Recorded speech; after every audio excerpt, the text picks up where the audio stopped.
और इसलिए देश को शर्मसार होना पड़ता है। इसकी जिम्मेवारी एक इंस्पेक्टर और 2 अधिकारियों की नहीं है, इसकी जिम्मेवारी गृह मंत्री की है और गृह मंत्री को इसीलिए इस्तीफा देना चाहिए कि जो प्रॉमिस उन्होंने आने के साथ दिया था और जिसके लिए उनको बनाया था उसमें वो विफल रहे। सारे सुरक्षा जांच एजेंसियां और सुरक्षा एजेंसी जो भी जितने हैं उनमें आपस में तालमेल नहीं है, यही इसका निचोड़ है।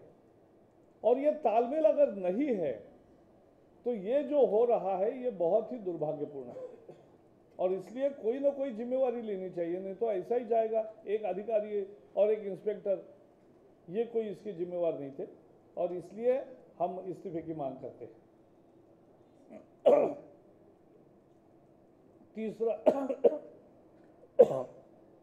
तीसरा भी एक मुद्दा है।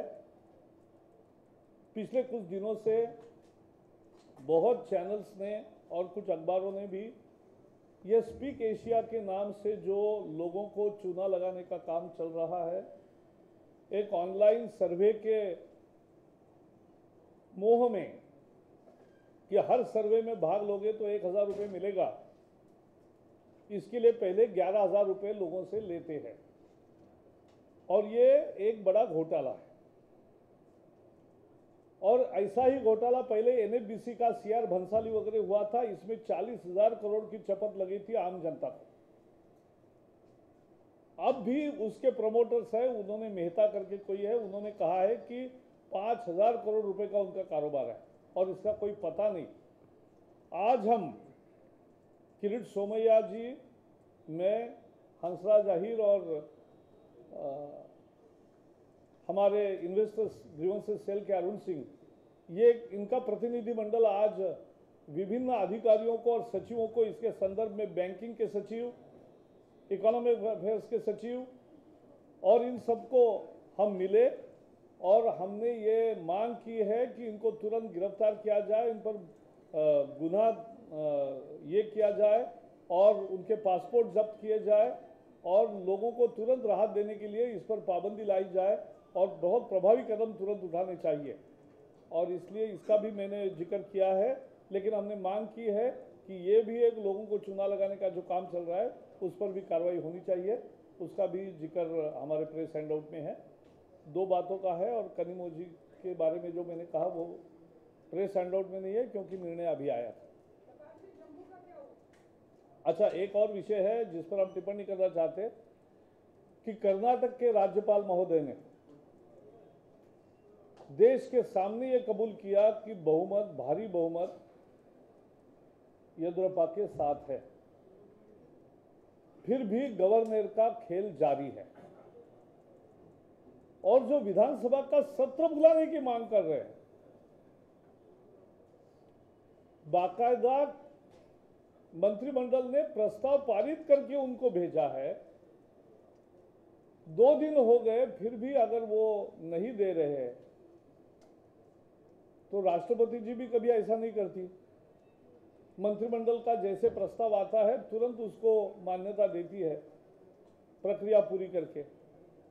और इसलिए ये जो हो रहा है विलंब, ये राजनीति के तहत हो रहा है और इसकी हम भर्त्सना करते हैं और मांग करते हैं कि आज शाम तक उनको तुरंत ये देना चाहिए, नहीं तो वहां तो रैलियां होगी ही और प्रोटेस्ट भी होगा।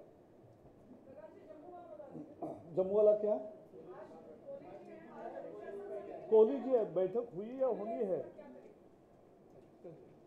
बैठक आज नहीं हो रही है, जब होगी आपको बताएंगे। चल रही है बैठक चल रही है, चल नहीं रही है, चल रही है मैंने कहा।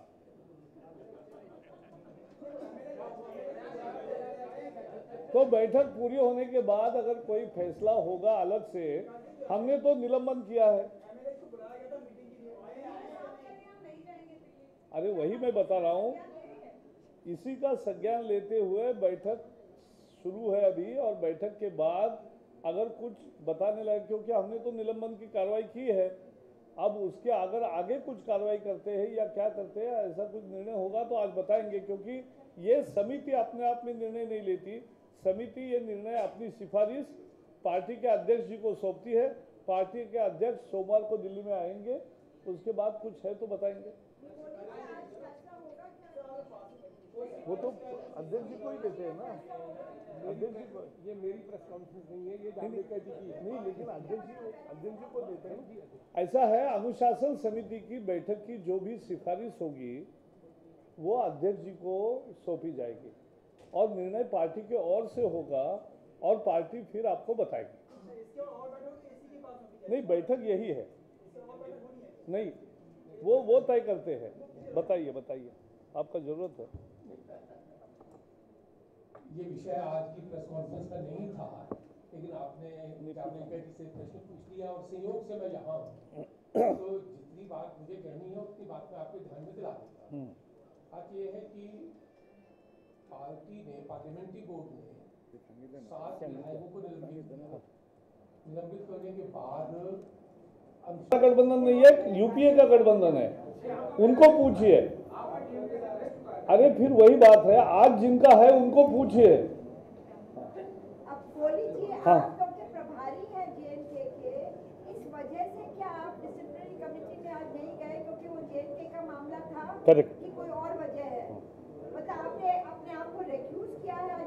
रिक्यूज किया आज के मीटिंग के लिए। ऐसा है कि मुझे लगता है कि हम जम्मू कश्मीर के बारे में एज ही इज इंचार्ज, अगर अनुशासन समिति चाहेगी तो वो इंचार्ज के नाते अनुशासन समिति के सामने अपनी राय को रखेंगे, लेकिन क्योंकि अनुशासन समिति अपनी सिफारिश करेगी कार्रवाई के बारे में, तो वो प्रभारी भी है वे, और प्रभारी होकर एक उनकी राय है, अनुशासन समिति और वो दोनों कॉन्फ्लिक्ट न हो जाए, इसलिए उन्होंने आज की इस प्रकरण के संदर्भ में, बाकी अनुशासन समिति का काम उन्हीं के नेतृत्व में चलेगा।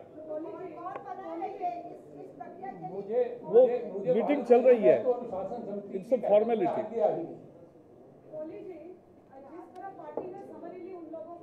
वो प्रभारी भी है जम्मू कश्मीर के, इसलिए वो जम्मू कश्मीर के मामले में अनुशासन समिति की बैठक में शामिल नहीं हुए हैं।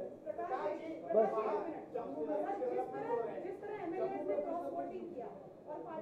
ये क्या मुद्दा है? यूपीए सरकार पूरी तरह से फेल रही, लेकिन ममता बनर्जी को हमने पहले ही शुभकामना दी है उनके मुख्यमंत्री बनने पर, और जो भी सारे मुख्यमंत्री बने उन सबको हमने, क्योंकि हम सही लोकतंत्र में विश्वास रखते हैं कि नए पारी जिनको खेलने का मौका मिला है और लोगों ने विश्वास जताया है तो उस पर खरे उतरे। अगर खरे उतरेंगे तो सहयोग देंगे, अगर खरे नहीं उतरेंगे तो लड़ेंगे उनके खिलाफ।